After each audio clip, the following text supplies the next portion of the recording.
Assalamualaikum warahmatullahi wabarakatuh.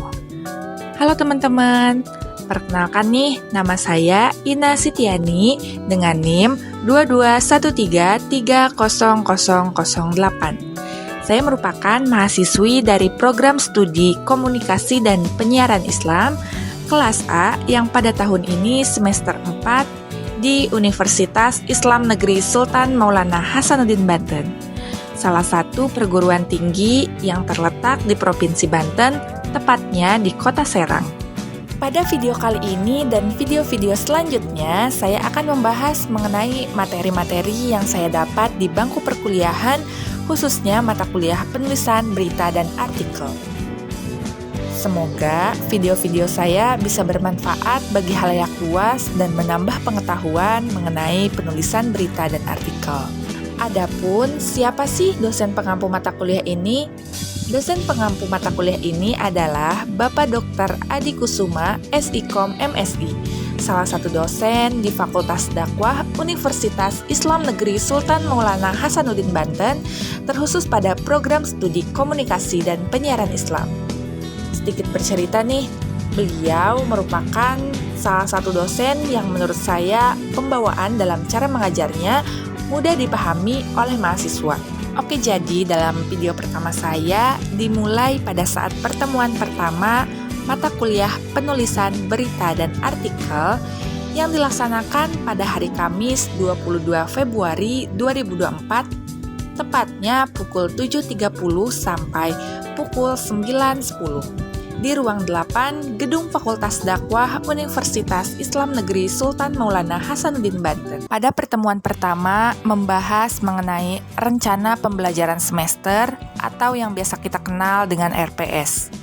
Dimulai dari mengenal mata kuliah itu sendiri, yaitu penulisan berita dan artikel. Mata kuliah ini bersifat teori dan praktikum. Adapun bobot atau SKS dari mata kuliah ini adalah 3 SKS. Untuk periode masa kuliah, mata kuliah ini dilaksanakan dari 6 Februari 2024 sampai dengan 21 Juni 2024. Untuk kelas perkuliahan diselenggarakan setiap minggunya di ruang 8 dan ruang 2 Gedung Fakultas Dakwah Universitas Islam Negeri Sultan Maulana Hasanuddin Banten. Untuk dosen pengampu yang sudah saya sebutkan tadi, mata kuliah ini diampu oleh Bapak Dr. Adi Kusuma, SIKOM MSI. Pembahasan yang pertama yaitu mengenai deskripsi mata kuliah, yang mana kita sebagai mahasiswa sebelum mengikuti kelas perkuliahan atau sebelum mengikuti pembelajaran, dari awal kita harus tahu terlebih dahulu deskripsi dari mata kuliah itu sendiri. Mata kuliah penulisan berita dan artikel ini merupakan mata kuliah keprodian, sehingga harus diambil oleh setiap mahasiswa program studi Komunikasi dan Penyiaran Islam. Mata kuliah ini dipandang sangat penting karena berkaitan langsung dengan pembentukan keahlian sebagai pondasi bagi kemampuan dan pengetahuan mahasiswa sebagai calon cendekiawan dalam bidang penyiaran dan jurnalistik. Yang mana mata kuliah ini nantinya akan membahas tentang teknik-teknik penulisan artikel dan berita yang berkaitan dengan jurnalistik dan komunikasi, serta konsep-konsep dan prinsip-prinsip sosial, kemasyarakatan, dakwah, dan akidah Islam dalam konteks yang seluas-luasnya.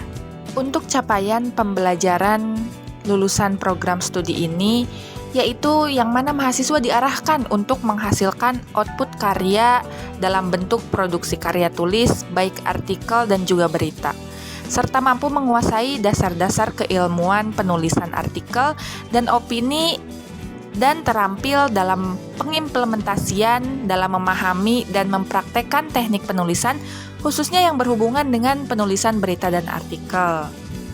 Dari segi keterampilan umum, capaian pembelajaran lulusan program studi ini diharapkan nantinya dapat memahami dan mampu menganalisa konsep dasar, teknik reportase, dan investigasi berita teknis, pengembangan, format, manajemen produksi naskah, berita, dan penyajiannya sesuai kode etik jurnalistik. Dari segi keterampilan khusus, capaian pembelajaran lulusan program studi ini diharapkan mampu membuat sebuah konsep dasar dalam penyajian berita yang menarik. Mampu juga mengintegrasikan pesan dakwah dalam aktivitas dakwah yang persuasif, humanis, dan moderat berdasarkan keilmuan dan etika dakwah yang dimuat dalam sebuah pemberitaan melalui jejak-jejak investigasi. Lalu mampu melakukan praktek konsep jurnalisme berbasis komputer assisted reporting dan jurnalisme data. Setelahnya mampu menguasai dan menghasilkan naskah berita dan artikel melalui rangkaian penulisan yang menarik serta dapat terpublikasi di media cetak maupun elektronik. Pembahasan selanjutnya mengenai capaian pembelajaran mata kuliah atau CPMK, yang mana nantinya mahasiswa setelah mengikuti kelas ini atau setelah mengikuti mata kuliah ini, mahasiswa mampu memahami apa perbedaan dari berita dan artikel. Mahasiswa juga mampu memahami teknik penulisan karya ilmiah dan karya jurnalistik. Tak hanya itu, mahasiswa juga dapat atau mampu membedakan gaya penulisan di media massa. Mahasiswa mampu menulis dengan metode creative writing. Dan yang terakhir, setelah mengikuti kelas ini, mahasiswa mampu mempublikasikan karya di media massa, blog, atau platform sejenis.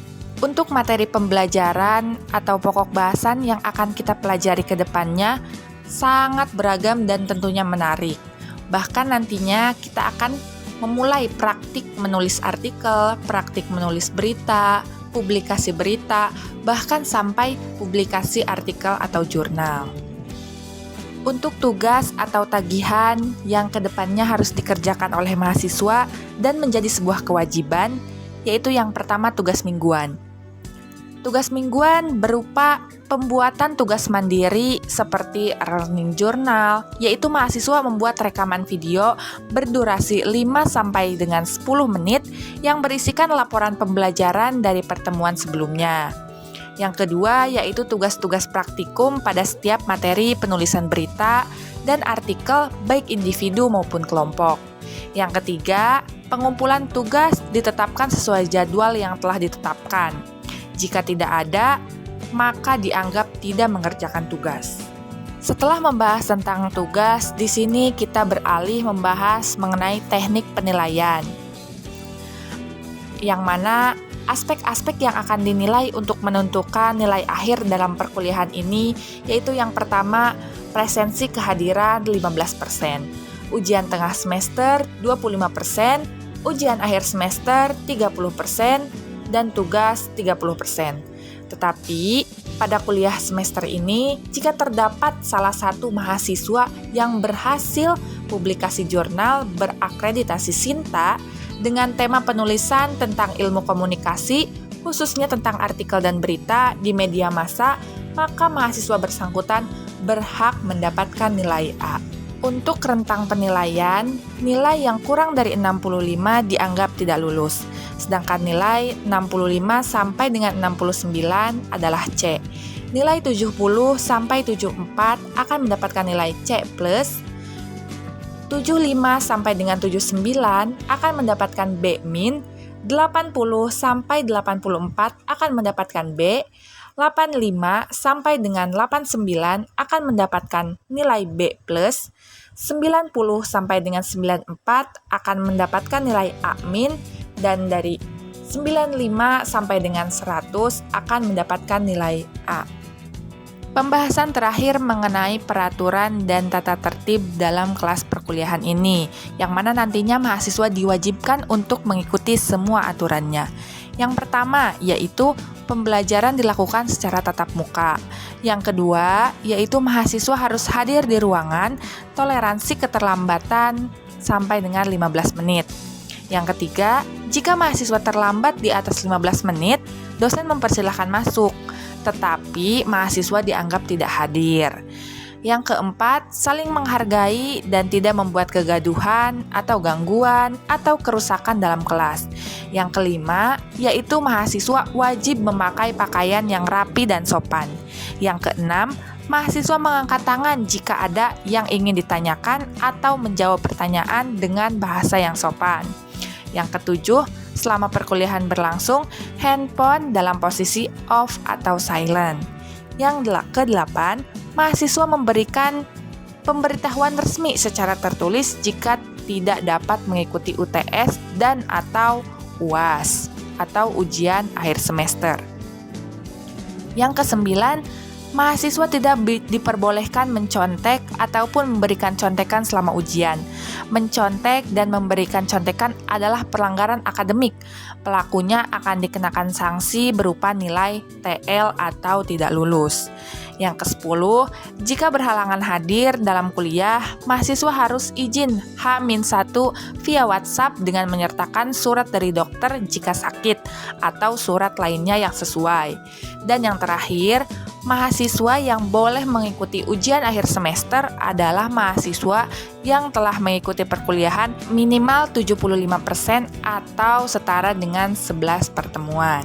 Selanjutnya yaitu membahas mengenai sumber referensi. Bapak Dr. Adi Kusuma memberikan beberapa referensi dimulai dari buku, artikel jurnal, dan lain sebagainya yang nantinya bisa kita pelajari dan menjadi patokan kita untuk belajar ke depannya. Baik, itulah pembahasan mengenai rencana pembelajaran semester yang dijelaskan langsung oleh dosen pengampu mata kuliah penulisan berita dan artikel Bapak Dr. Adi Kusuma, SIKOM MSI.